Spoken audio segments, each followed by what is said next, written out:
dal leen ak jàmm ci tas info aboneel ngir dara bañati la raw. dal leen ak jàmm ci seen YouTube tas info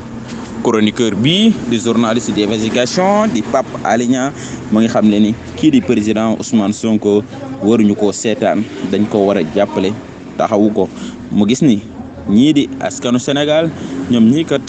daanaka lu mën a xew rek dañ koy woyofal waaye nag moom Pape Alé Niang dafa mel ni xale yi dégg nañ ko ndax ñoom ñi ñëpp kat def nañ ca buntu kër président Ousmane Sonko tax foofu noonu nii képp ku bëgg a dikk jël si kii di président Ousmane Sonko faw ñu jàmmaarloo ak yow lam-laame gi bëri na ci dees na ko jëleeg deesu ko jëli cooli moom moo ngi ne kur waaye seen YouTube tas info dina leen ko toppal ba lum ci am rek andil leen ko waaye kii di Pape Alé Niang ba tey jii moom mii kat bàyyilul dara kii di président Macky Sall ndax moom Pape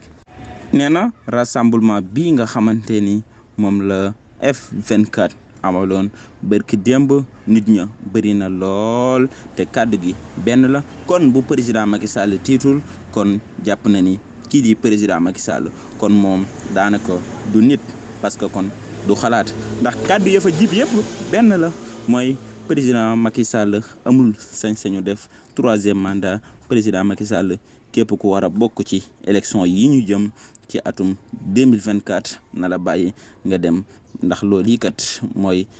sàmm démocratie ndax loolu yi kat mooy li gën ci réew mi ñëpp nag ñoo ngi xam ne ni kii di président Macky Sall moom mii kat li war mooy mu génne loxoom ci justice bi bàyyi élection yi ñu def ko ci jàmm ak salaam moom nag mu jéem a dem lafu ji te xam ni réew mi kat réewum démocratie la.